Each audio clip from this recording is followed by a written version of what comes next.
안녕하세요. 최근 미국 경제가 앞으로 어떻게 될지 궁금해하시는 분들이 많아지고 있는데요.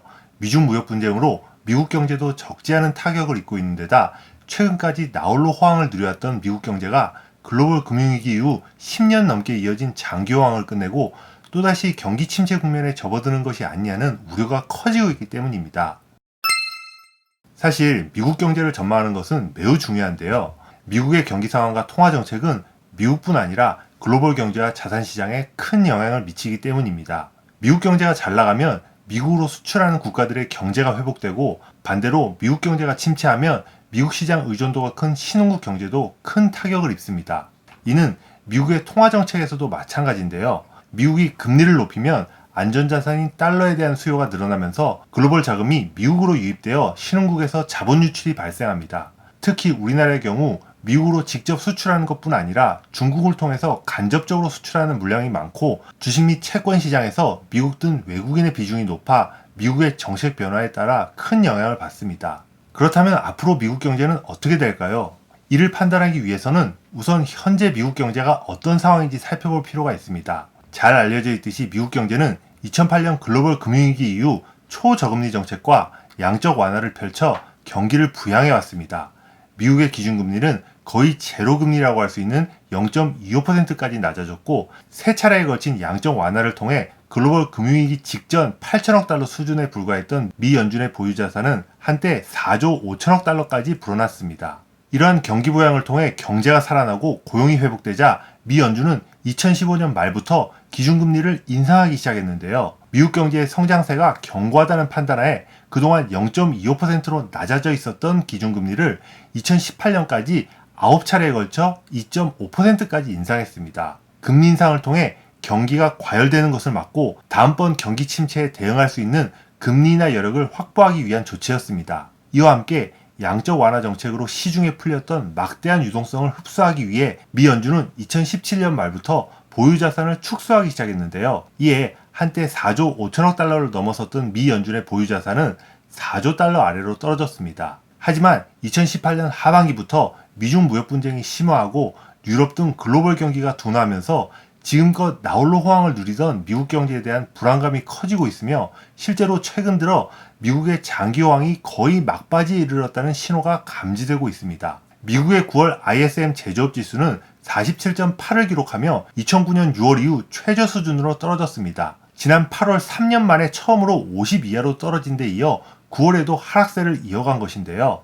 ISM 제조업 지수가 50 이하라는 것은 제조업 경기가 위축되고 있음을 의미하는데 글로벌 경기 둔화와 미중 무역 분쟁의 부정적 여파가 제조업 부분에서 먼저 나타나고 있는 것입니다. 지금까지 ISM 제조업 지수가 미국 GDP 성장률을 한 분기 선행하는 모습을 보여줬다는 점을 감안하면 그만큼 미국 경제 성장률의 하락 압력이 크다는 것을 의미합니다. 그리고 최근 발표된 고용지표도 부진한 모습을 보였습니다. 다른 나라는 다 안 좋아도 미국만은 괜찮다거나 미중 무역 분쟁은 미국의 일방적인 승리로 끝날 것이라는 전망이 흔들리고 있는 것입니다. 또한 미국의 생산 수요를 보여주는 ISM 제조업 지수는 한국 수출에 강력한 선행지표 역할을 해왔는데요. 이처럼 미국의 제조업 경기가 둔화되면 한국의 수출도 타격을 입을 가능성이 높습니다. 미국의 경기 호황을 이끌어온 소비 부분에서도 견고함이 나타나고 있습니다.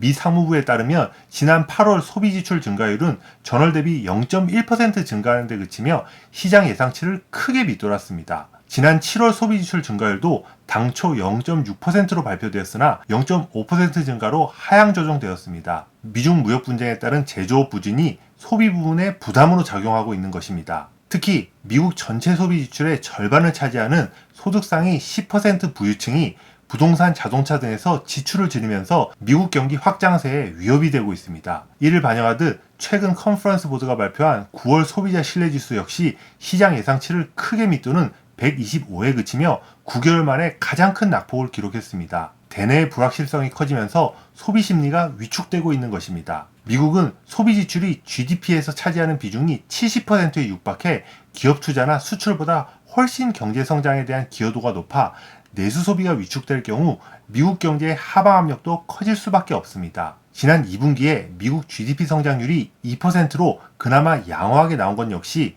소비 지출이 받쳐주었기 때문인데요. 이 부분이 약화되면 경제 성장률이 꺾일 가능성이 높습니다. 장단기 금리가 역전된 것도 경기 침체에 대한 우려를 높이고 있습니다. 지난 8월 말 10년물 국채금리가 2년물 국채금리를 밑도는 금리 역전 현상이 나타났는데요. 통상 국채금리는 미래 불확실성을 감안해 만기가 길수록 높고 만기가 짧으면 금리가 낮은 것이 보통인데, 향후 경기 부진에 대한 우려가 커지면 투자자들이 안전자산인 장기국채에 대한 쏠림 현상이 일어나고, 이에 장기금리가 빠르게 떨어지면서 장단기금리가 역전되는 현상이 발생합니다. 1977년 이후 이처럼 장기금리와 단기금리가 역전되는 현상이 5번 있었는데, 평균적으로 18개월의 시차를 두고 어김없이 경기 침체가 발생했습니다. 이를 반영하듯이 뉴욕 연준이 산출하는 경기 침체 가능성 지표가 최근 빠르게 상승하면서 1년 이내 경기 침체가 발생할 가능성이 37.9%를 기록했는데, 이는 글로벌 금융위기 직전이었던 2007년과 비슷한 수준입니다. 일각에서는 이번 장단기 금리 역전 현상이 과거와 다르다고 주장하며, 장단기 금리 역전 현상이 곧 경기 침체를 의미하지는 않는다고 주장하고 있는데요. 과거 장단기 금리 역전 현상이 나타났을 때는 미 연준이 통화 긴축 정책을 펼치면서 단기 금리가 급격히 상승하는 과정에서 발생했다면, 지금은 미 연준이 금리를 인하하는 등 통화 완화 정책을 펼치면서 장단기 금리 역전 현상이 벌어진 것이라는 이유에서입니다. 하지만 이는 표면적인 현상의 차이를 과도하게 부각하는 것일 뿐, 경기 하락에 따른 우려로 장기 금리가 단기 금리에 미치지 못하고 있다는 본질은 바뀌지 않습니다. 금융시장에서 가장 위험한 말이 이번엔 다르다라는 것임을 명심할 필요가 있습니다. 이처럼 미국뿐 아니라 유럽, 중국 등 주요국의 경기 둔화 압력이 커지면서 미 연준은 기준금리 인하에 나서고 있는데요. 2015년 말부터 진행해온 금리 인상 기조를 올해 들어 멈춘 데 이어 트럼프 대통령의 압박과 미중 무역 분쟁에 따른 경기 둔화로 지난 7월과 9월 두 차례에 걸쳐 기준금리를 인하했습니다. 하지만 금리 수준 자체가 높지 않은 상황이고 경기 둔화 움직임이 이미 시작되었다는 점을 감안하면 미 연준의 금리 인하가 금융시장을 당분간 떠받칠 수 있을지는 모르지만, 실물 경제를 회복시키는 데는 별다른 도움을 주지 못할 것으로 보입니다. 더욱이 향후 경기 침체에 대응할 만큼 충분한 금리 인하 여력을 확보하지 못한 상태에서 관세 인상 등의 혼란이 발생할 때마다 기준금리를 낮추는 것은 향후 미국 경제의 불확실성을 오히려 키우는 것이라고 할 수 있습니다. 이와 함께 미국의 기업부채 리스크에도 주목할 필요가 있습니다. 흔히 기업부채 리스크라고 하면 중국의 기업부채에 대해서만 이야기하는데요. 미국의 기업부채 문제 역시 간과해서는 안 됩니다. 2018년 말 기준으로 미국의 GDP 대비 기업부채 비중은 74.9%를 기록하고 있는데, 이는 글로벌 금융위기 당시의 고점을 넘어선 수치입니다. 절대 규모 면에서도 글로벌 금융위기 당시 6.6조 달러였던 미국의 기업부채는 지난해 말 기준으로 이보다 47% 늘어난 9.8조 달러를 기록했습니다. 미국의 기업부채는 크게 회사채와 은행 대출로 이루어져 있는데, 특히 글로벌 금융위기 이후 회사채 비중이 크게 높아졌습니다. 이는 미 연준의 양적 완화 정책이 채권 금리를 낮춰 회사채 발행에 우호적인 여건이 조성되자 너도나도 회사채 발행을 통한 자금 조달에 나섰기 때문입니다. 문제는 이렇게 늘어난 회사채 중 투자 등급 내에서 신용도가 가장 낮은 트리플 B 등급의 회사채가 가장 많이 증가했다는 점입니다.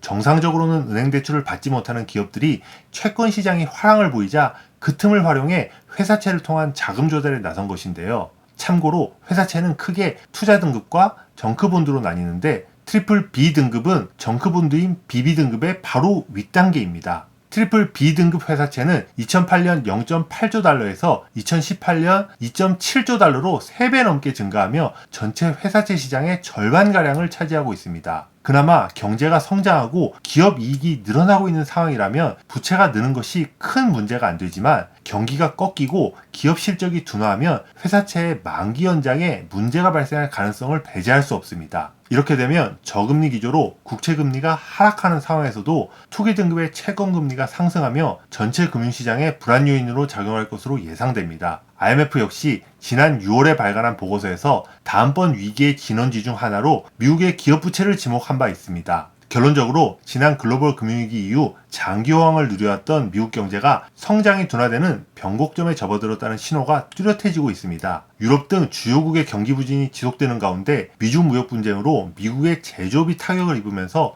소비 부문마저 위축되는 모습을 보이고 있기 때문입니다. 여기에 미국 경제의 아킬레스건으로 지목되는 기업 부채 문제도 악화하는 모습을 보이고 있습니다. 이를 통해 본다면 미국 경제의 호황과 주식시장의 강세장이 지속될 것이라고 낙관하기보다 미국 경제가 침체 국면에 진입하면서 주식시장의 근간인 기업 실적이 둔화할 수 있다는 점을 감안하고 이에 대한 대비책을 마련할 필요가 있어 보입니다. 오늘 영상이 미국 경제를 이해하시는 데 도움이 되셨나요? 오늘도 긴 시간 시청해 주셔서 감사합니다.